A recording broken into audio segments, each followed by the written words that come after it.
I was pretty determined because it was my Western States qualifier. This is my chance. I've got to keep going. And I set off, and then from there, it seemed to be more of a rolling trails, and picked up a bit of momentum. And halfway along this section, there was an aid station called "It's 5 o'clock somewhere." Uh-oh. And they would literally make you any cocktail you wanted. Wow. So that was it. Start rum and coke. Start with rum and coke.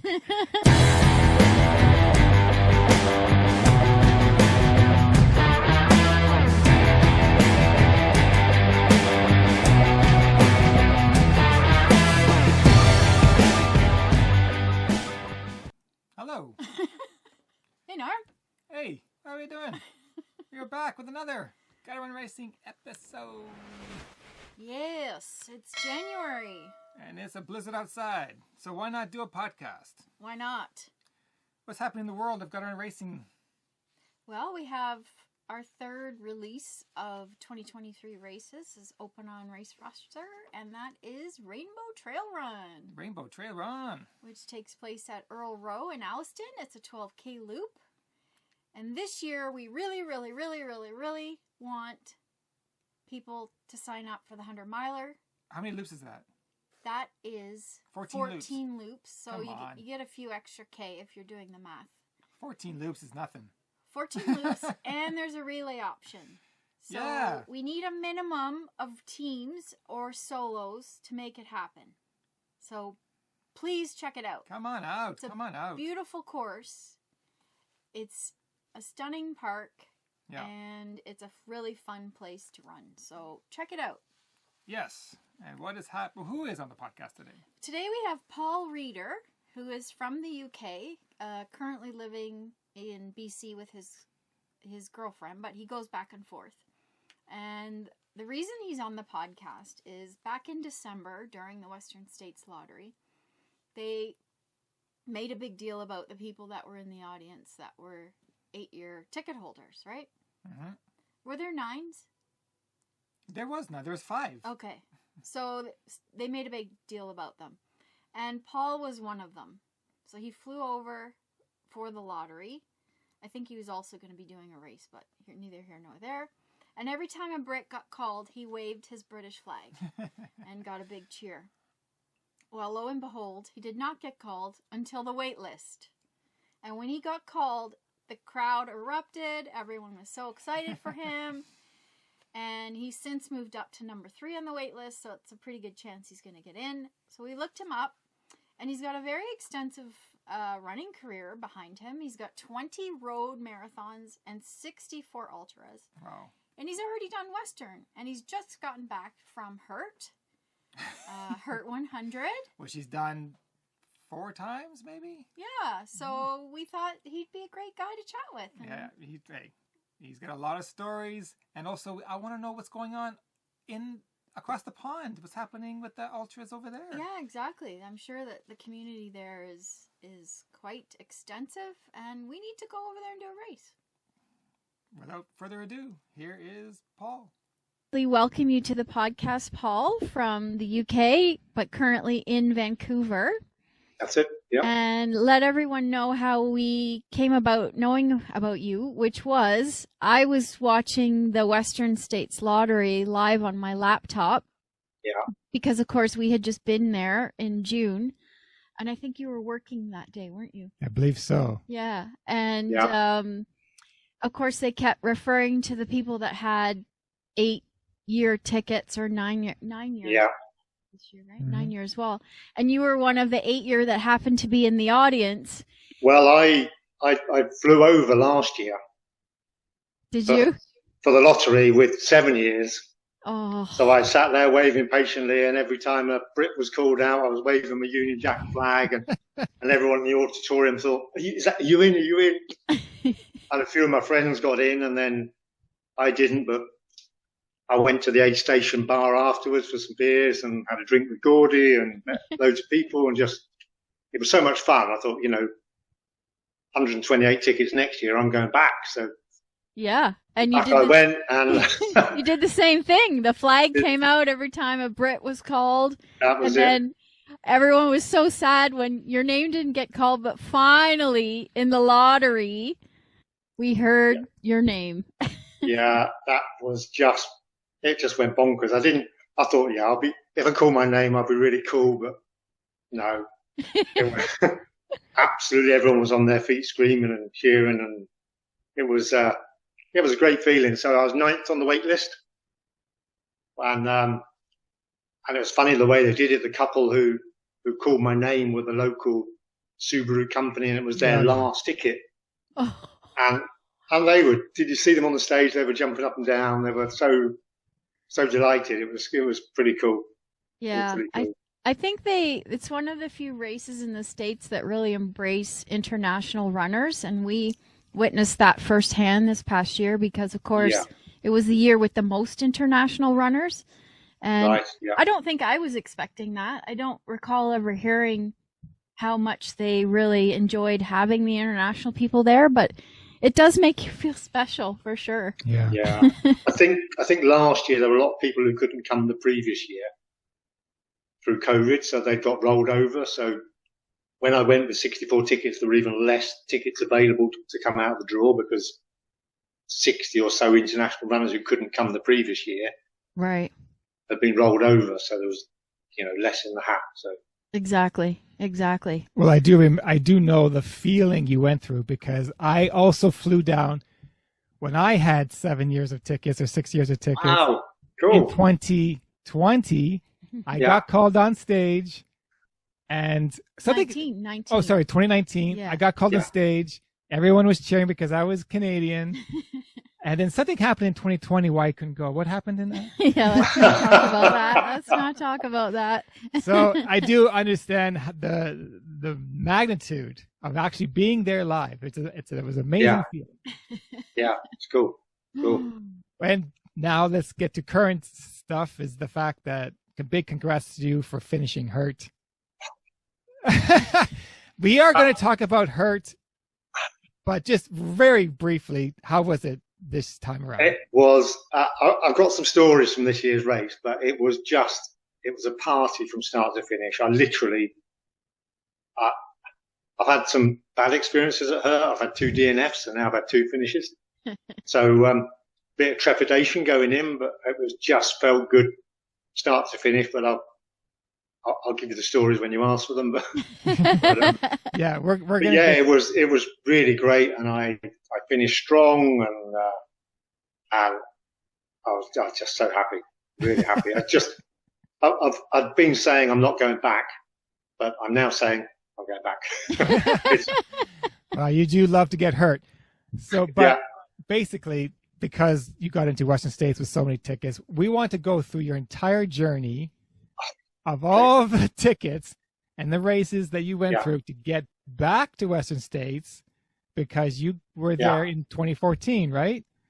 That's right.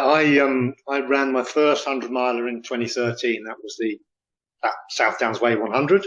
Mm-hmm. And foolishly, I don't know what happened, but I finished in 20 hours, 48 minutes or something. And it was like, how did that happen? And I think I was 49 then. It wasn't, not a spring chicken, but it had a great race. And I had a coach at the time, actually Ian Sharman, who you know from Western States. He was my coach, and I'd always wanted to do Western States. That's almost why I started ultras, really. And he said, "Well, put your name in the hat. You'll build your tickets up. It won't hurt." So anyway, I'm watching the lottery online. Ticket number 42, full reader. So that was it. That was in. So that was my first year, 2014. And only done 100 miler. Had you done many ultras? I did in the May. I did do another 100 miler in England, which was a flat 100 miler from Richmond to Oxford along the Thames. Okay. Just in hindsight, I probably shouldn't have done it. But yeah, that was my experience. So I pitched up at the Western States in 2014, thinking, hey, maybe 24 hours on. I've done 21 hours in the past.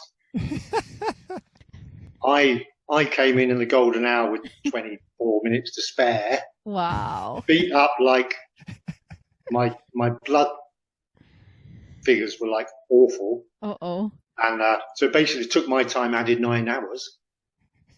Welcome we do to the have heat. hard races in the UK, but the ones I tend to do are relatively easy compared to some of the Northern American races I come and do.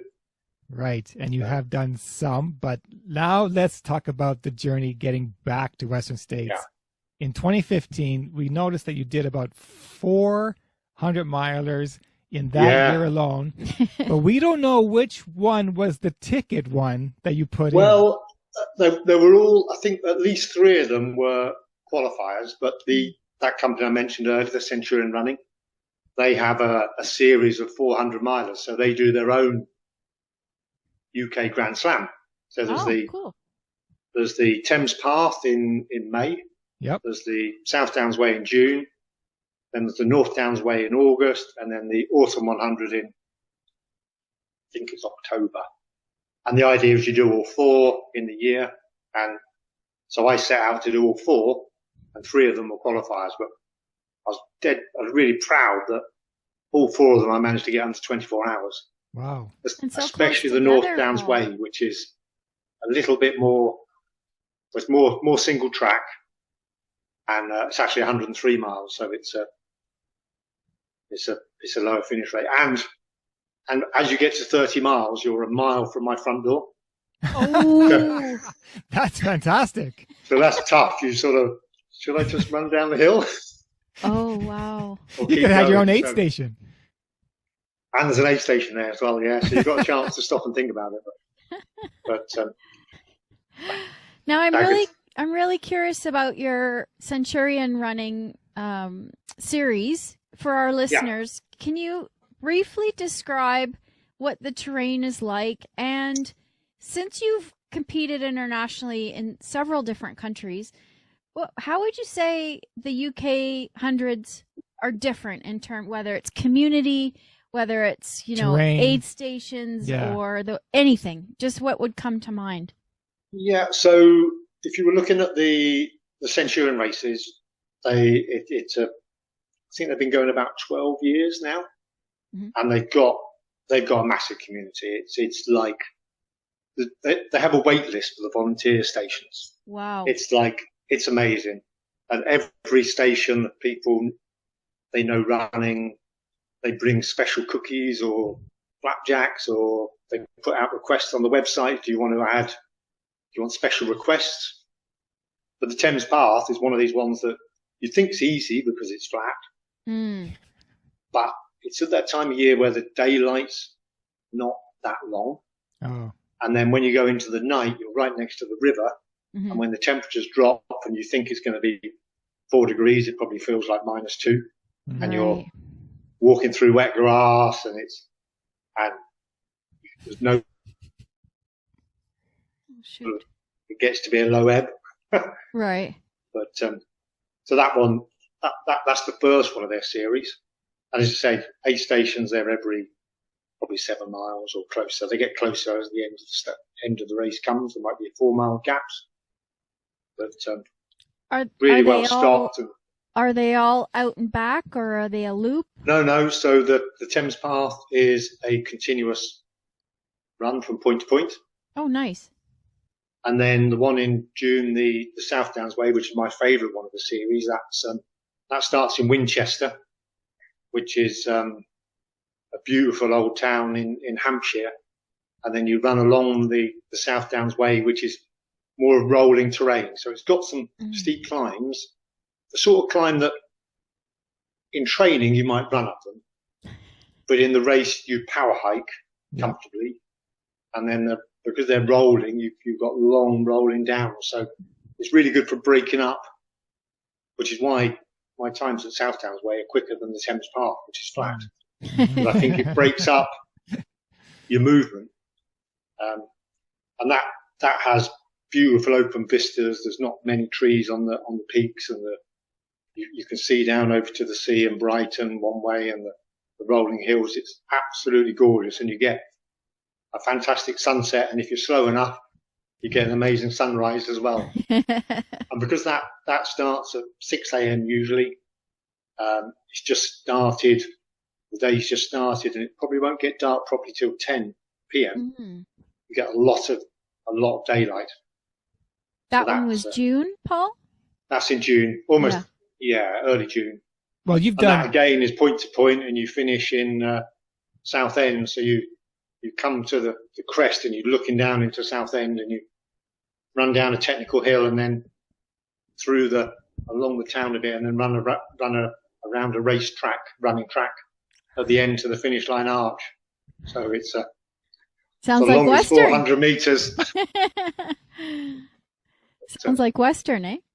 Yeah, a little bit like Western. Yeah. So almost, very much. And which one was the one you used for your ticket out of those four? I think it would probably be in the South Downs Way, because that would have been Downs Way. Okay. That would have been my fastest time that year, so it's probably good. So you wanted to show Weston that you're good to go. I'm worthy. Okay.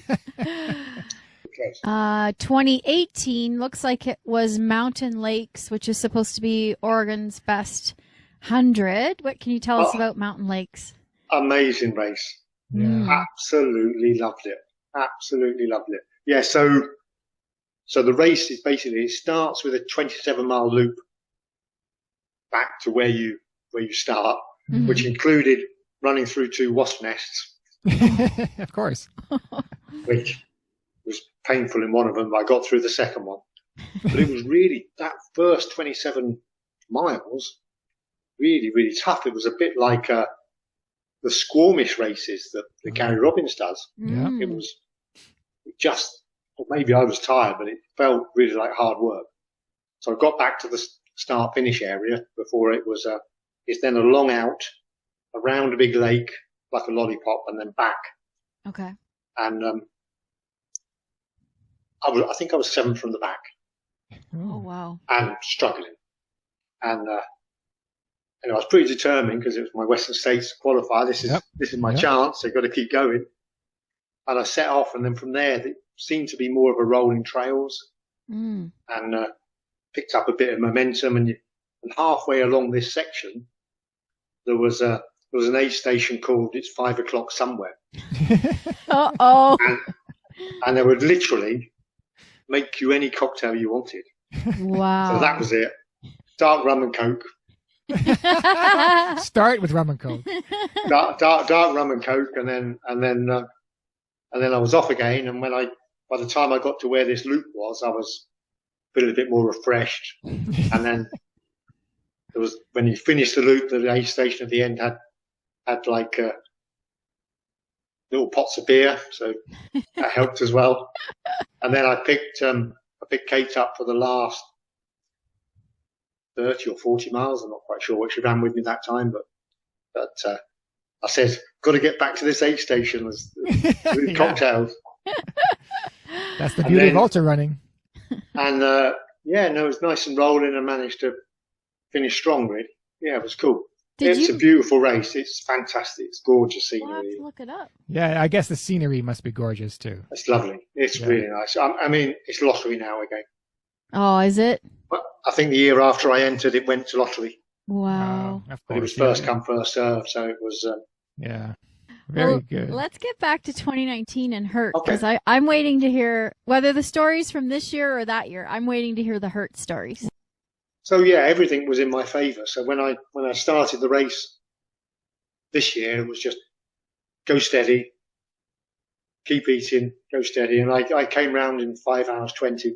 Nice. And every single aid station I was running into, just loving it all, soaking up the atmosphere, smiling all the way.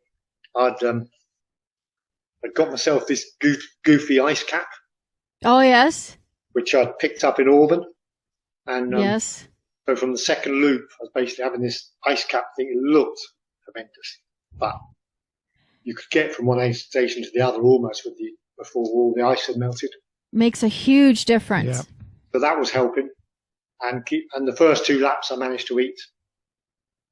And then the third lap, I wasn't eating as much, but I set out in the dark, and I'm really good at running at night. Because I forgot to tell you 2 stories about the first loop, didn't I?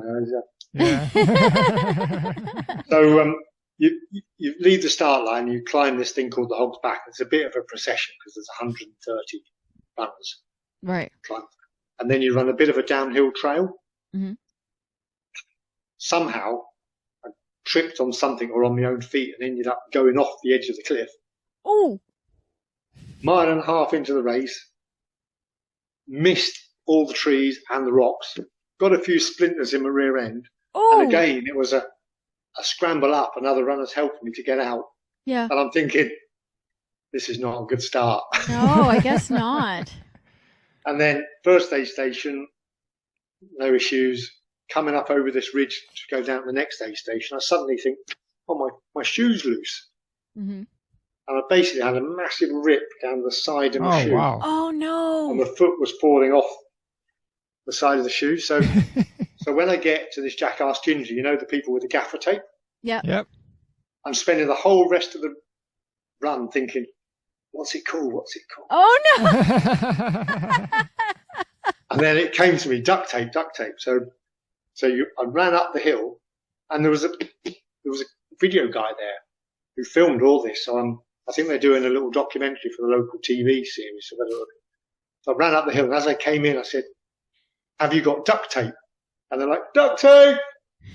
So I'm sat down. Someone's refilling my bottles. And this duct tape appears. I wrap my shoe with duct tape, rip it off, get my bottles, and I'm out. Thanks everyone. Gone. Knowing I've got a spare pair at the start-finish line. So Nice. It was like, I thought this is. Although I knew everything was going right, you just don't know. No, you All don't. the training, everything, you don't know what's going to happen. And hurt such, you've still got to do 5 tough loops. Yeah. And I know anything, like you twist the knee. Like those rocks I twisted the knee on the year before, I was super careful going up and down them. Yeah. Oh yeah. Pass them 10 times because you're down and then back up. Yeah, exactly. Jody can't wait to do that race. Oh. You couldn't pay me to do hurt. You couldn't pay Oh. me. Those routes, that picture you sent, Oh, yeah. that gives me so much anxiety. Oh my gosh. Not for me. Not for Yeah. me. Yeah. Well, Fine. big congrats on getting back into Western States. There was now the last time you did was 2014, and you're going to be doing it this year. You're more experienced, a little bit older. How do you think this is going to play out? Well, I just mentioned I was 9th on the wait list, wasn't I, on the draw? Yeah. I'm now 3rd. Yes. You're getting in, You're buddy. getting You're in. getting You're in. getting in. So, You know you're so getting it's going to be soon. It's going to be soon. So way more. I'm really hoping. An arbitrary goal is now to beat the Western States time by an hour and 40 minutes, Okay. which Okay. is what I managed to beat Hurt by. So All right. modest-ish, but if I can just pop under 28 hours, I think that's more realistic than imagining that I can get anywhere near 24. Yes. Because I just think it's, the people, the runners that I know that have been under 24 are just another level. Mhm. Yeah. So I think I've got to keep it realistic. And I'll aim for 28. And if I do a bit better, that'd be great. Well, Sure, good I'd love luck. to chat. Good luck at Western. Thank you. All right. Yeah. Catch you soon. We'll know when you get in because they're going to tweet it. They're going to tweet your name. That's cool. We'll That's be cool. watching. What are you talking It'll be about? soon. We'll be watching. I'll Maybe let you soon. know when you get in. Oh, good man. All right. Nice to Take see you. care. And thanks again. Bye. Cheers. Bye. Thanks. Bye. And that was Paul Reeder.